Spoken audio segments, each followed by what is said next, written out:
그날도 저는 평소와 다를 것 없는 하루라고 생각했습니다. 아니, 솔직히 말씀드리면 다를 수 없다고 믿고 싶었습니다. 이미 제 인생은 무너질 대로 무너져 있었거든요. 그날 아침 통장 잔고를 확인했을 때 숫자는 43,217원이었습니다. 숨이 막히더군요. 전날 밤 전기요금 독촉 문자가 3통이나 와 있었고 집주인에게서는 이번 달 안으로 정리해 주세요라는 짧은 문자 하나가 와 있었습니다.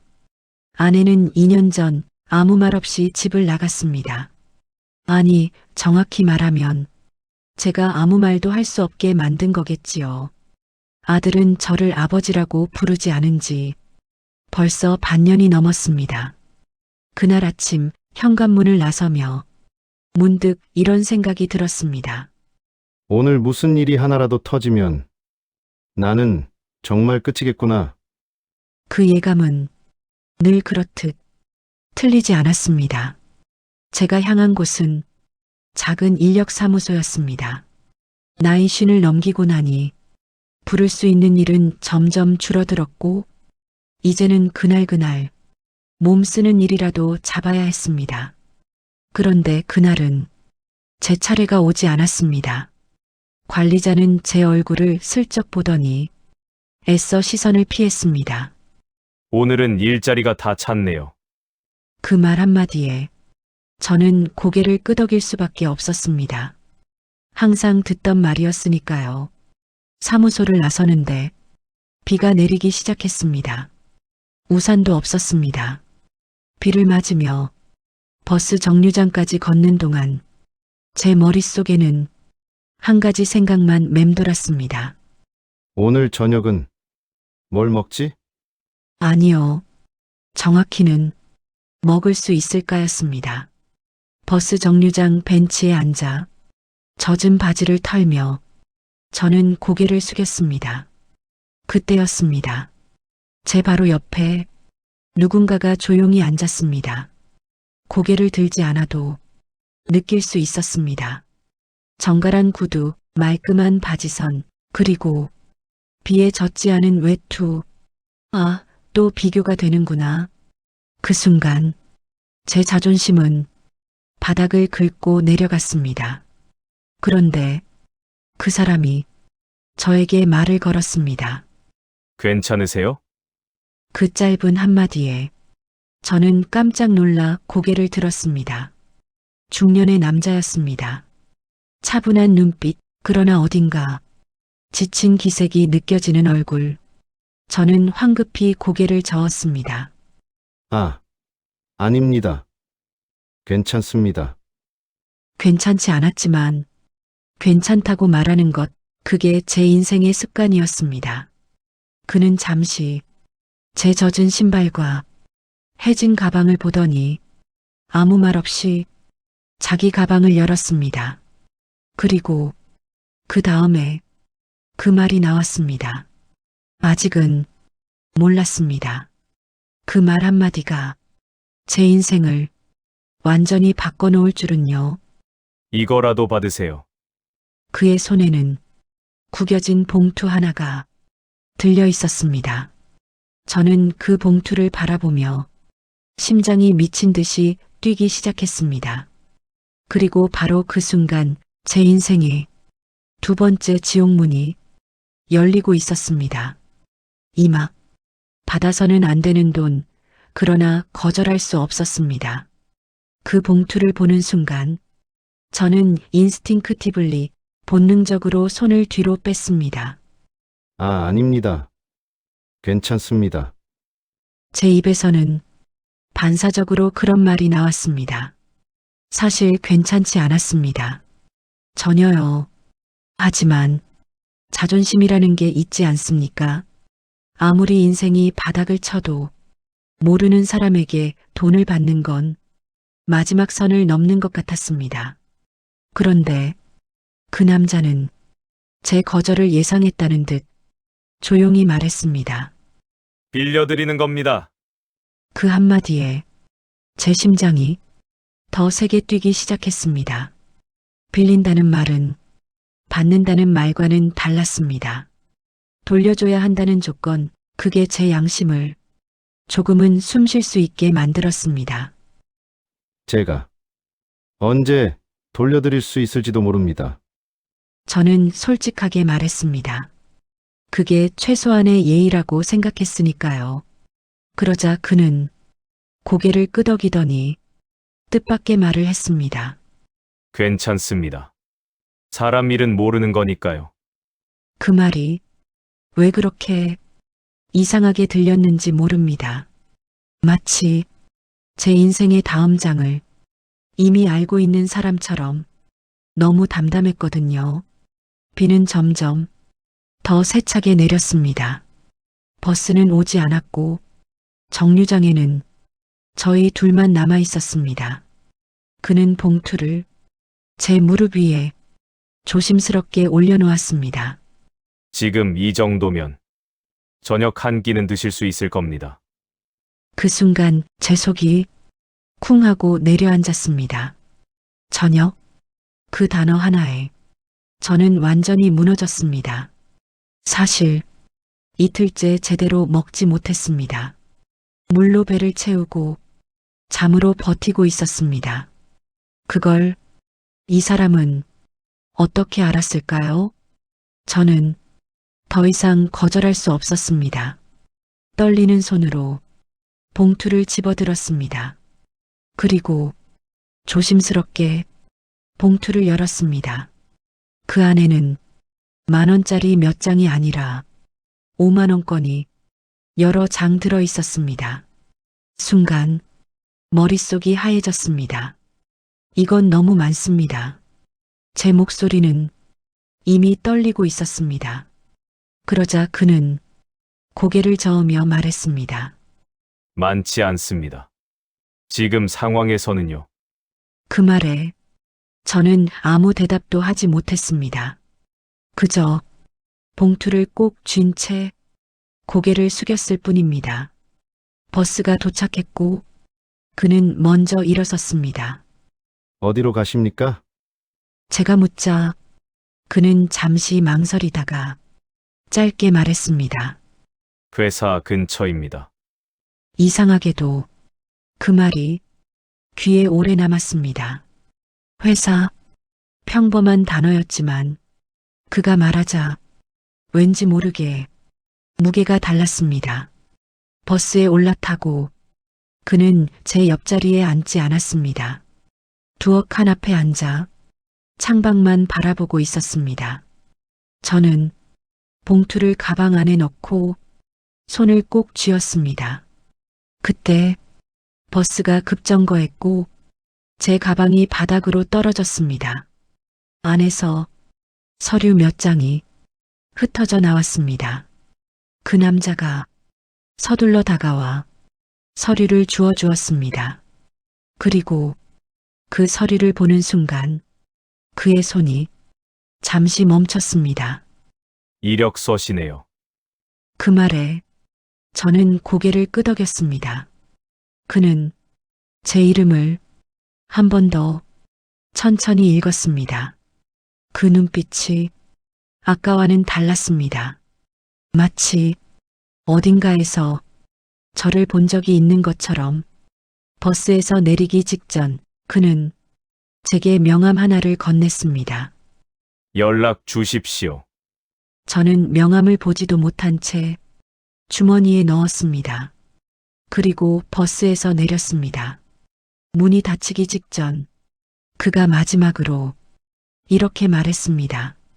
오늘 받은 건 돈이 아닐 수도 있습니다. 그 말의 의미를 그때는 전혀 알지 못했습니다. 하지만 그날 밤 제 인생은 조용히 방향을 틀기 시작했습니다. 집에 돌아왔을 때 방 안은 낮보다 더 어두웠습니다. 전기요금이 밀려 전등을 켤 수 없었기 때문입니다. 휴대전화 불빛에 의지해 신발을 벗고 벽에 기대어 앉았습니다. 그제야 비로소 봉투를 다시 꺼낼 용기가 생겼습니다. 그 봉투는 생각보다 무거웠습니다. 돈의 무게가 아니라 이상하게도 결정해야 할 무게처럼 느껴졌습니다. 봉투 안에 돈을 바닥에 조심스럽게 올려놓았습니다. 5만원권 10장, 50만원, 제 통장 잔고의 10배가 넘는 돈이었습니다. 그 순간 머릿속에서 두 개의 목소리가 싸우기 시작했습니다. 이걸 쓰면 안 된다. 지금 안 쓰면 내가 끝이다.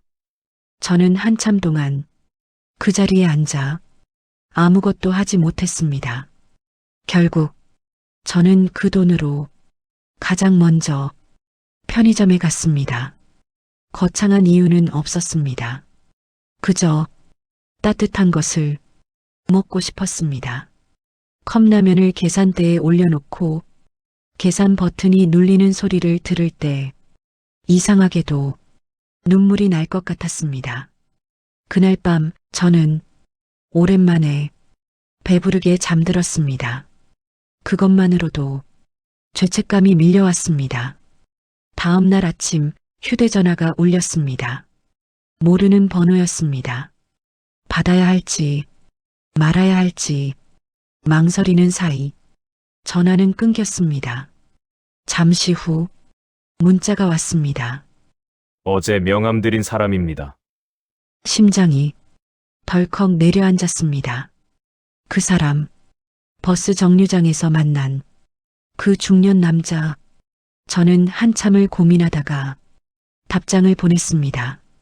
어제는 정말 감사합니다. 곧바로 답장이 왔습니다. 괜찮으시면 오늘 점심 한번 하시겠습니까? 점심. 그 단어 하나에 제 마음은 더 복잡해졌습니다. 돈을 빌린 사람과 밥을 먹는다는 건 분명 단순한 호의가 아니었습니다. 저는 잠시 망설이다가 결국 이렇게 답했습니다. 예, 알겠습니다. 그 선택이 제 인생의 첫 번째 방향 전환이었습니다. 약속 장소는 작은 국밥집이었습니다. 고급 식당도 화려한 곳도 아니었습니다. 그가 먼저 와 있었습니다. 어제보다 더 단정한 모습이었고 제 이름을 보자마자 자리에서 일어났습니다. 어제는 불편하셨을까봐 연락드렸습니다. 그 말투는 끝까지 조심스러웠습니다. 국밥이 나왔고 김이 모락모락 올라왔습니다. 저는 그릇을 보며 문득 이런 생각이 들었습니다. 이 사람은 나를 왜 이렇게까지 챙기는 걸까? 그 질문은 곧바로 입 밖으로 나왔습니다. 왜? 저를 도와주신 겁니까? 그는 잠시 숟가락을 내려놓고 저를 바라봤습니다. 그리고 조용히 말했습니다. 예전에 저도 비슷한 상황이었거든요. 그 말에 제 손이 멈췄습니다. 그가 이야기를 이어갔습니다. 그때 누군가가 저에게 딱 같은 말을 했습니다. 그리고 그가 말했습니다. 이거라도 받으세요. 순간 등골이 서늘해졌습니다. 그 말이 우연일 수는 없었습니다. 식사를 마치고 그는 제게 다시 한번 명함을 내밀었습니다. 이번엔 제대로 보라는 듯 앞에 놓았습니다. 명함에는 대기업 이름과 그 아래 대표이사라는 직함이 적혀 있었습니다. 저는 숨이 멎는 줄 알았습니다. 이거 잘못된 거 아닙니까? 제가 묻자 그는 웃으며 말했습니다. 아닙니다. 어제도 오늘도 같은 사람입니다. 그 순간 머릿속이 복잡해졌습니다. 이 돈은 정말 빌린 걸까요? 아니면 시험일까요? 그는 마지막으로 이렇게 말했습니다. 이제 선택은 선생님 몫입니다. 그 말이 제 가슴을 강하게 눌렀습니다. 그날 이후 저는 돌이킬 수 없는 선택의 길로 들어가게 됩니다. 명함을 다시 한번 바라봤을 때 글자가 선명하게 눈에 들어왔습니다. 제가 평생 뉴스에서만 보던 그 회사 이름, 그리고 그 아래 적힌 대표이사라는 세 글자, 손끝이 차갑게 식어갔습니다. 제가 신뢰를 한 것 같습니다. 제가 먼저 고개를 숙였습니다. 어제 정류장에서 초라한 모습으로 앉아있던 제가 이 사람 앞에 앉아있다는 사실이 믿기지 않았기 때문입니다. 그러나 그는 고개를 저었습니다. 아닙니다. 오히려 그때의 선생님 모습이 저를 멈춰 세웠습니다. 그 말의 의미를 그때는 완전히 이해하지 못했습니다. 그는 커피 한 잔을 더 주문하고 천천히 말을 꺼냈습니다. 어제 버스 정류장에서 선생님을 보고 예전 제 모습이 떠올랐습니다. 그의 목소리는 담담했지만 그 안에는 분명한 무게가 있었습니다. 저도 한때는 가진 게 아무것도 없었습니다. 사람들에게 외면받고 기회조차 주어지지 않던 시절이 있었지요. 저는 그를 바라보며 아무 말도 하지 못했습니다. 대표이사라는 직함과 그의 과거가 쉽게 연결되지 않았기 때문입니다. 그때 저를 살린 건 돈이 아니었습니다. 그는 분명하게 말했습니다. 누군가가 저를 사람으로 대해줬다는 사실, 그게 전부였습니다. 그 말이 제 가슴에 조용히 내려앉았습니다. 잠시 침묵이 흘렀고 그가 본론으로 들어갔습니다. 선생님께 제안을 하나 드리고 싶습니다. 제 심장이 다시 빠르게 뛰기 시작했습니다. 제 회사에서 일해 보실 생각은 없으십니까? 순간 제 귀를 의심했습니다. 저 같은 사람이 어떻게 말을 잇지 못하는 저에게 그는 단호하게 말했습니다. 학벌도 경력도 지금은 중요하지 않습니다. 그리고 그는 제가 평생 잊지 못할 그 한 문장을 말했습니다. 저는 포기하지 않는 사람을 씁니다. 그 말이 제 심장을 이어붙이는 실처럼 느껴졌습니다. 하지만 쉽게 대답할 수 없었습니다. 제가 실망시켜 드릴 수도 있습니다. 저는 솔직하게 말했습니다.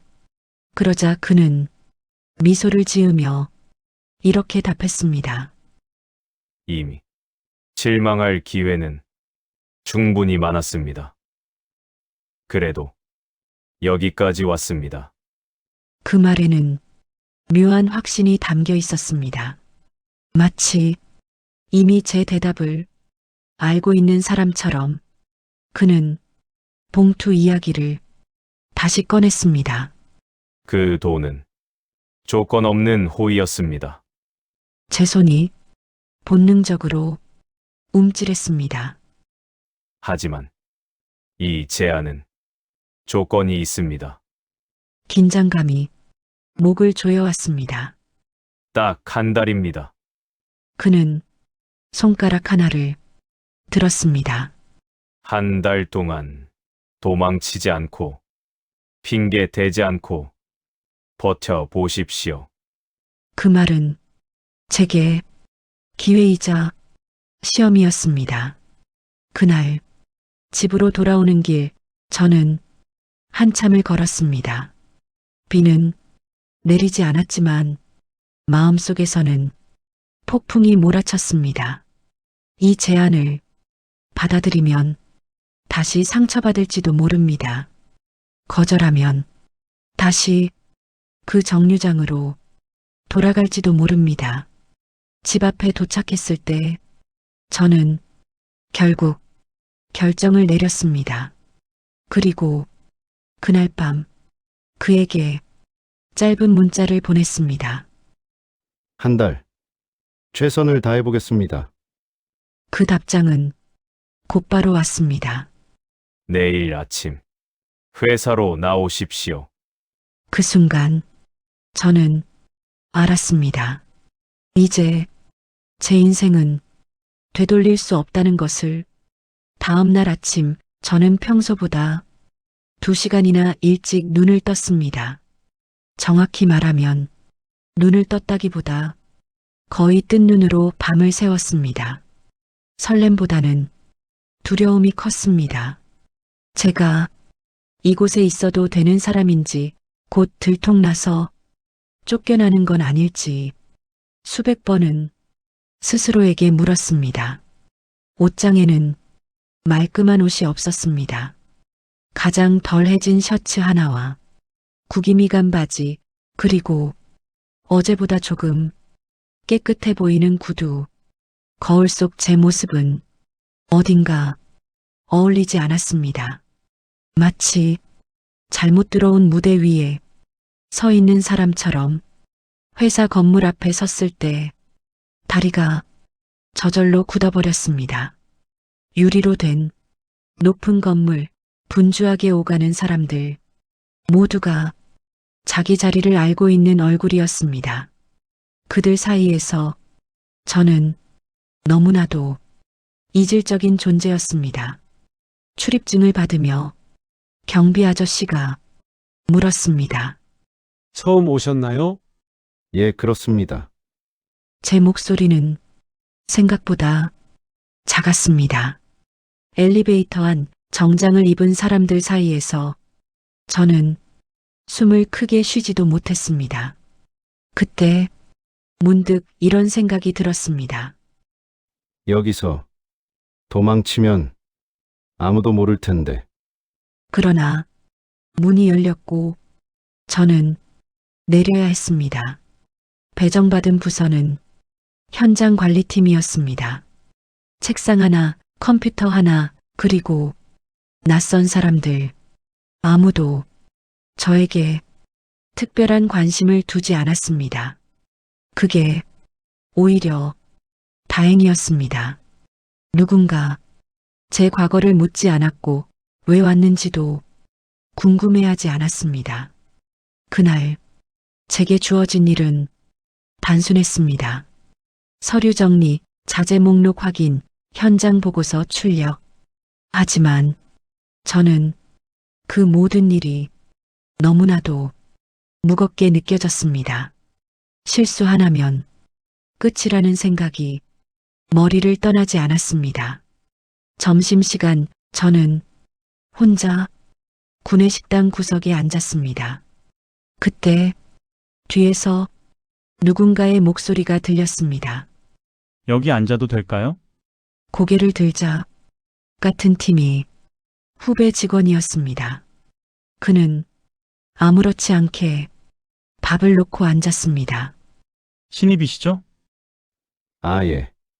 괜히 긴장하지 마세요. 여긴 실수 좀 해도 바로 자르진 않아요. 그 말에 저는 어색하게 웃었습니다. 그는 제가 누군지 전혀 몰랐습니다. 버스 정류장에서 대표이사에게 봉투를 받은 사람이라는 것도, 그 제안으로 이 자리에 앉아 있다는 것도, 저는 그저 이 회사의 수많은 직원 중 한 명일 뿐이었습니다. 오후가 되자 작은 문제가 생겼습니다. 현장 보고서 숫자가 맞지 않았습니다. 팀장은 짜증 섞인 목소리로 말했습니다. 이거 누가 확인한 거죠? 순간 사무실이 조용해졌습니다. 제 손이 천천히 올라갔습니다. 제가 확인했습니다. 팀장의 시선이 제게 꽂혔습니다. 다시 확인하세요. 오늘 안에 정리해야 합니다. 그 말에 심장이 쿵 내려앉았습니다. 첫날부터 머릿속이 하얘졌지만 저는 이를 악물었습니다. 대표이사가 했던 말이 떠올랐습니다. 도망치지 마십시오. 저는 자리를 떠나지 않았습니다. 퇴근 시간이 지나도 혼자 남아 숫자를 하나하나 다시 맞췄습니다. 밤 10시가 넘어 사무실을 나설 때 누군가 저를 불렀습니다. 수고하셨습니다. 대표이사였습니다. 언제부터 그 자리에 있었는지 알 수 없었습니다. 첫날인데 무리하신 것 같습니다. 저는 고개를 숙였습니다. 괜찮습니다. 제가 해야 할 일입니다. 그는 잠시 저를 바라보다가 조용히 말했습니다. 오늘 도망치지 않으셨군요. 그 말 한마디에 가슴이 먹먹해졌습니다. 그날 집으로 돌아오는 길, 저는 처음으로 이런 생각을 했습니다. 어쩌면 정말 다시 시작할 수 있을지도 모르겠다. 하지만 그건 아직 시작에 불과했습니다. 회사에 다닌 지 일주일이 지나자 몸이 먼저 반응했습니다. 아침에 일어나는 게 점점 힘들어졌고 손끝은 늘 피로에 젖어 있었습니다. 하지만 이상하게도 그만두고 싶다는 생각은 들지 않았습니다. 버티는 게 아니라 붙잡고 싶었습니다. 이 자리가 마지막 기회라는 걸 본능적으로 알고 있었기 때문입니다. 한 달 동안 대표이사는 단 한 번도 저를 특별하게 대하지 않았습니다. 회의 자리에서도 복도에서도 그는 저를 그냥 직원 한 명으로 대했습니다. 오히려 그게 더 긴장을 만들었습니다. 혹시라도 제가 실수하면 역시 안 되는 사람이었군. 그렇게 결론 내릴까봐 하루하루가 살얼음판이었습니다.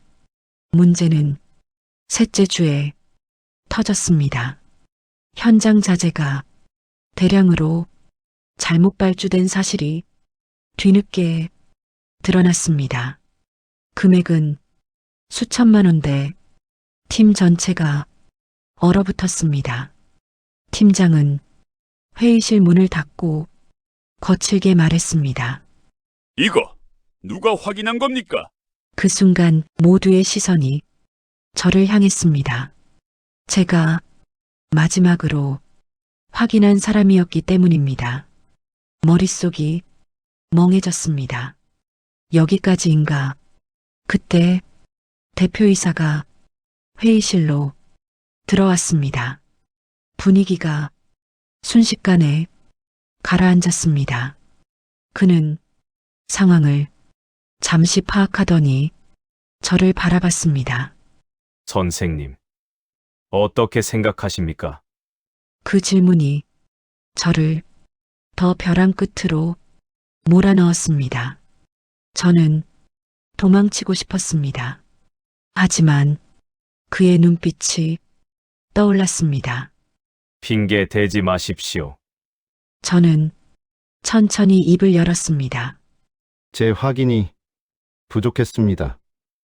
회의실이 조용해졌습니다. 하지만 지금이라도 수정할 수 있는 방법이 있습니다. 팀장이 비웃듯 말했습니다. 지금 와서 무슨 방법이 있습니까? 저는 이를 악물고 말을 이었습니다. 이미 발주된 자재 중 일부는 다른 현장으로 전환 가능합니다. 그 말에 대표이사의 눈썹이 살짝 올라갔습니다. 계약서를 다시 확인해 보겠습니다. 오늘 밤 안에 정리해 보겠습니다. 회의실에 공기가 달라졌습니다. 그날 밤 저는 사무실에 혼자 남았습니다. 서류를 뒤지고 또 뒤졌습니다. 눈은 타들어갔고 손은 떨렸습니다. 한 장 한 장 계약서를 확인하며 중얼거렸습니다. 도망치지 말자. 이번만큼은 새벽 3시가 넘어서야 실마리를 찾았습니다. 다음 날 아침 대표이사에게 보고서를 제출했습니다. 그는 한 장씩 천천히 읽더니 고개를 들었습니다. 해결 가능합니다. 그 말 한마디에 힘이 풀려버렸습니다. 며칠 후 문제는 정리되었습니다. 회사에는 큰 손해가 남지 않았습니다. 그날 대표이사는 저를 따로 불렀습니다. 왜? 그날 정류장에서 거절하지 않으셨습니까? 갑작스러운 질문에 저는 잠시 말을 잃었습니다. 솔직히 말씀드리면 살고 싶었습니다. 그는 고개를 끄덕였습니다. 그게 제가 보고 싶었던 대답입니다. 그리고 마침내 그가 진짜 이유를 말해주었습니다. 선생님은 돈을 받은 게 아니라 책임을 선택하셨습니다. 그 순간 모든 퍼즐이 맞춰졌습니다. 그날 밤 집으로 돌아오는 길에 저는 하늘을 올려다봤습니다. 아직 완전히 밝지는 않았지만 분명 어둠만은 아니었습니다. 하지만 마지막 시험은 아직 남아 있었습니다. 그날은 이상하리만큼 조용하게 시작됐습니다. 아침 회의도 짧았고 사무실 분위기도 평소보다 차분했습니다. 그런 날은 늘 불길했습니다. 경험상 인생은 조용할 때 한 번 더 발을 걸어왔으니까요. 점심 무렵 인사팀에서 전화가 왔습니다. 잠시 내려오실 수 있을까요? 그 짧은 문장에 가슴이 덜컥 내려앉았습니다. 엘리베이터를 타고 아래로 내려가는 동안 손바닥에 땀이 찼습니다. 설마, 하지만 그 설마는 늘 현실이었습니다. 인사팀 회의실에는 낯선 사람들이 앉아 있었습니다. 외부 감사팀이라는 소개를 들었을 때 저는 이미 절반쯤 포기하고 있었습니다. 서류가 책상 위에 놓였고 제 이름이 적혀 있었습니다. 그중 한 사람이 말을 꺼냈습니다. 최근 채용 과정에 문제가 있었다는 제보가 들어왔습니다. 그 말에 귀가 멍해졌습니다. 문제, 제보, 채용, 모든 단어가 저를 향하고 있었습니다. 특별 채용권에 대해 조사가 필요합니다. 그 순간 머릿속이 새하얘졌습니다. 특별 채용, 결국 이 단어가 저를 잡으러 왔구나 싶었습니다. 조사 결과에 따라 계약이 즉시 종료될 수도 있습니다. 그 말을 듣는 순간 제 손은 무릎 위에서 꽉 쥐어졌습니다. 하지만 이상하게도 눈앞이 흐려지지는 않았습니다. 예전 같았으면 무너졌을 텐데 그날은 아니었습니다. 회의실을 나오며 저는 대표이사의 얼굴이 떠올랐습니다. 그가 이 사실을 알고 있을까? 아니면 모든 것이 그의 계획이었을까? 머릿속에서 수십 가지 생각이 엉켰습니다. 자리로 돌아오자 팀원들의 시선이 느껴졌습니다. 소문은 이미 퍼진 뒤였습니다. 누군가는 속삭였고 누군가는 애써 눈을 피했습니다. 그 모습들이 낯설지 않았습니다. 제가 늘 서 있던 자리였으니까요. 퇴근 시간이 가까워질 무렵 대표이사 비서에게서 연락이 왔습니다. 대표님께서 잠시 보자고 하십니다. 심장이 다시 빨라졌습니다. 문을 열고 들어가자 대표이사는 창가에 서 있었습니다. 뒤돌아보지 않은 채 그가 말했습니다. 오늘 인사팀에서 이야기 들으셨죠? 예, 제 목소리는 차분했습니다. 그는 잠시 침묵하다가 물었습니다. 두렵습니까? 저는 솔직하게 대답했습니다. 예. 하지만 도망치고 싶지는 않습니다. 그 말에 그가 천천히 돌아섰습니다. 그리고 제 눈을 똑바로 보며 말했습니다. 그 대답이면 충분합니다.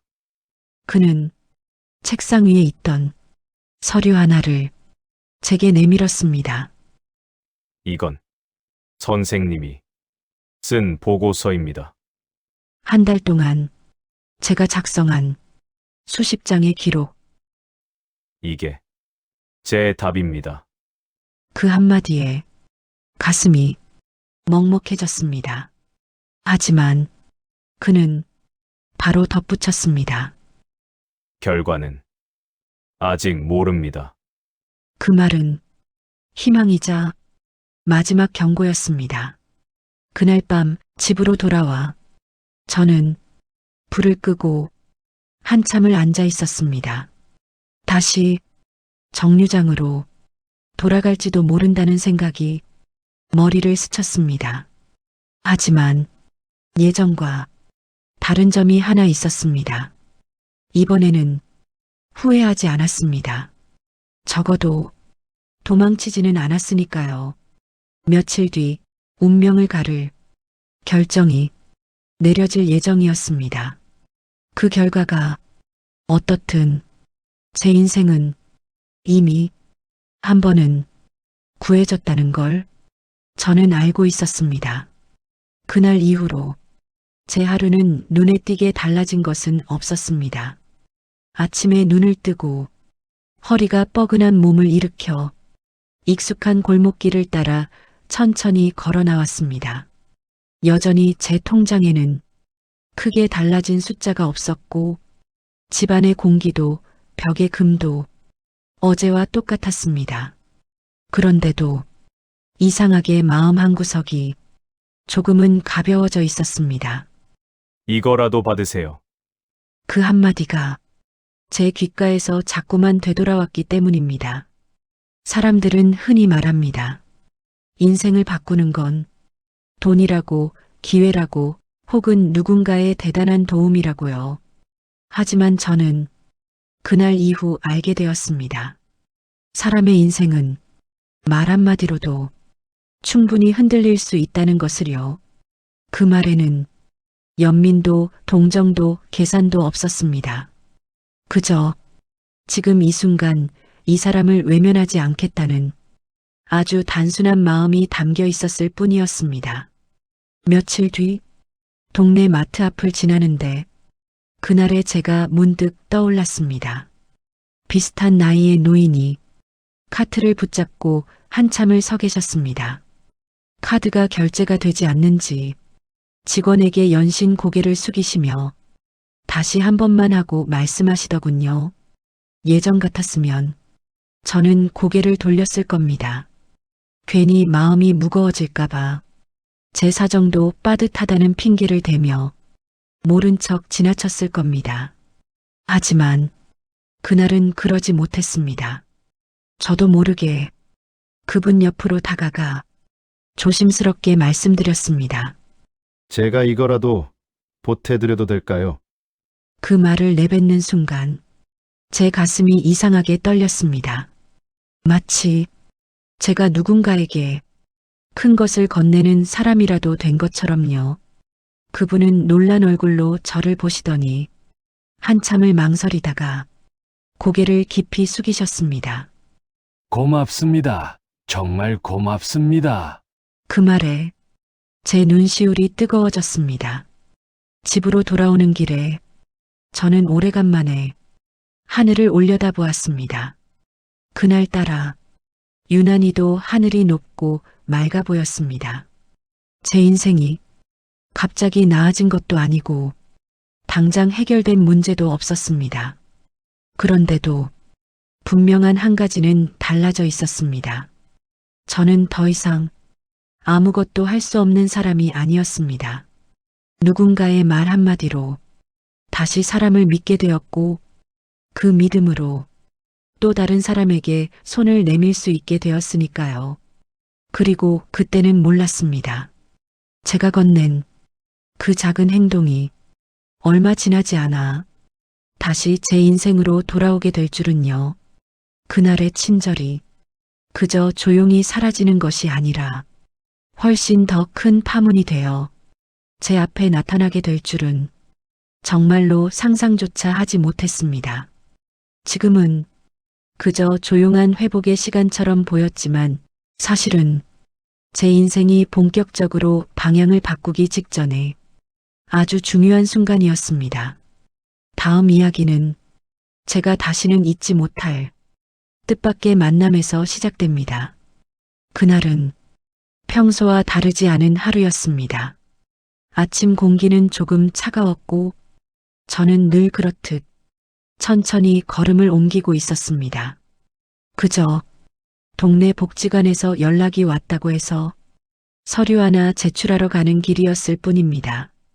별다른 기대도 없었고 인생이 또 무슨 장난을 치겠나 싶었습니다. 그런데 그 문을 여는 순간 제 시간은 멈춰버렸습니다. 복지관 상담실 안에는 정장을 입은 사람들이 앉아 있었습니다. 한두 명도 아니고 서너 명이 차분하지만 묵직한 분위기를 풍기고 있었습니다. 저는 순간 제가 잘못 들어온 줄 알았습니다. 제가 날짜를 착각했나 봅니다. 돌아서려는 저를 한 남성이 조용히 불러 세웠습니다. 아닙니다. 어르신 맞으시죠? 낯선 목소리였습니다. 하지만 그 다음에 들려온 말은 제 가슴을 단번에 붙잡았습니다. 잠시만 앉으시겠습니까? 꼭 드려야 할 말씀이 있습니다. 그 순간 제 눈에 들어온 사람 하나가 천천히 고개를 들었습니다.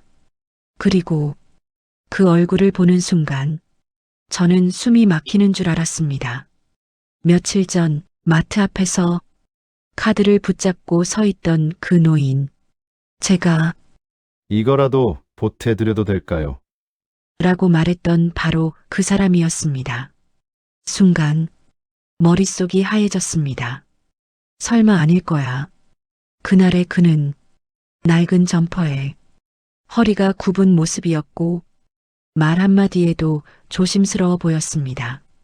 그런데 지금 제 앞에 앉아 있는 그는 자세가 달랐고 눈빛이 달랐고 무엇보다 사람들이 그를 대하는 태도가 달랐습니다. 모두가 그를 중심으로 움직이고 있었습니다. 그는 제 눈을 똑바로 보며 천천히 일어나 저에게 다가왔습니다. 그리고 믿기 힘든 행동을 했습니다. 제 앞에서 허리를 숙인 것입니다. 아, 그날 정말 고마웠습니다.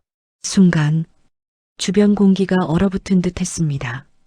저는 황급히 손을 내저었습니다. 아닙니다. 아닙니다. 그럴 일 아닙니다. 하지만 그는 고개를 들지 않았습니다. 어르신께서 건네주신 건 돈 몇천 원이 아니었습니다. 그의 목소리는 낮고 단단했습니다.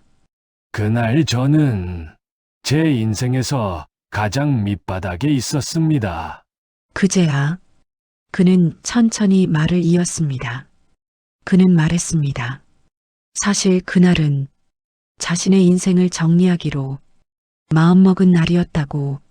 수십 년간 일군 사업을 자식과 임원들에게 넘기고 모든 직함에서 물러난 뒤 세상이 자신을 어떻게 대하는지 확인해 보고 싶었다고. 그래서 일부러 아무도 모르게 그 마트에 섰다고. 카드가 안 된 건 사실 제가 일부러 그랬습니다. 그 말을 듣는 순간 제 손이 떨렸습니다.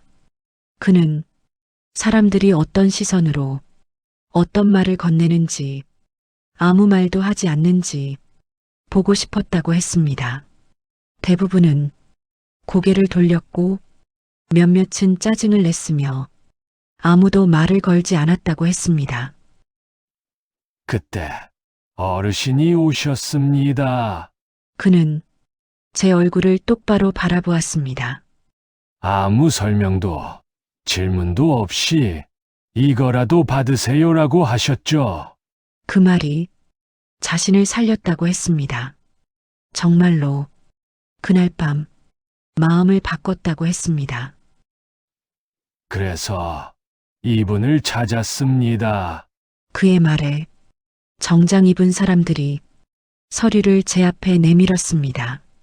저는 차마 열어보지 못했습니다. 심장이 너무 크게 뛰고 있었기 때문입니다. 이건 보답이 아닙니다. 그는 고개를 저었습니다.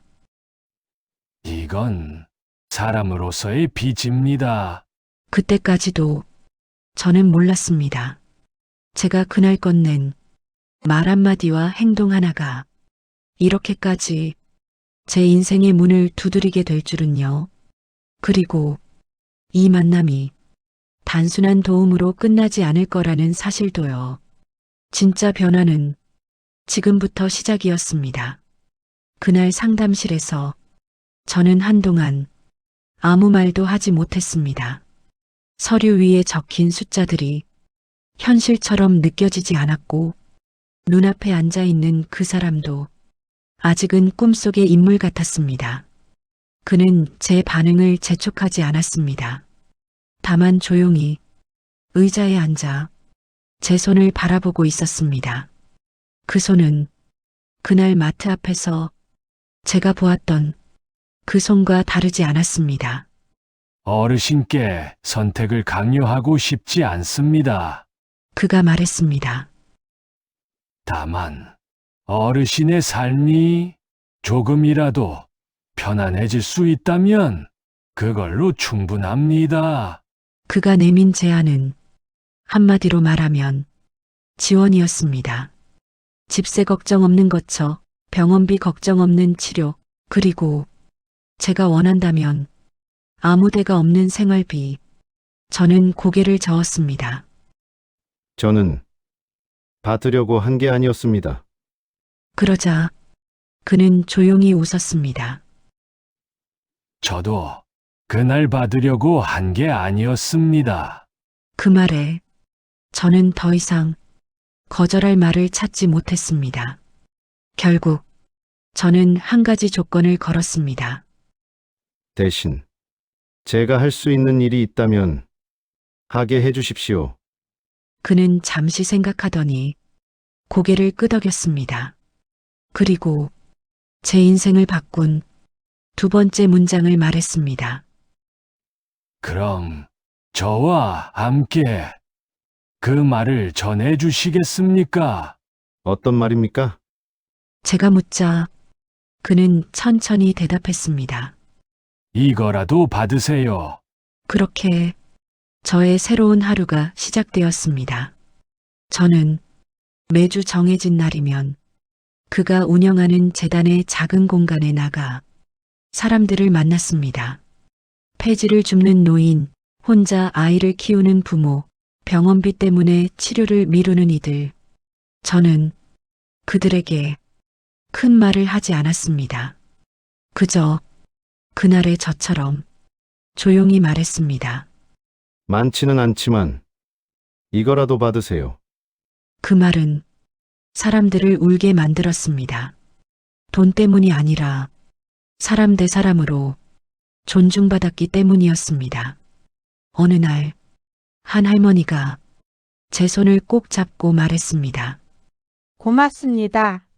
살아도 되겠다는 생각이 처음 들었어요.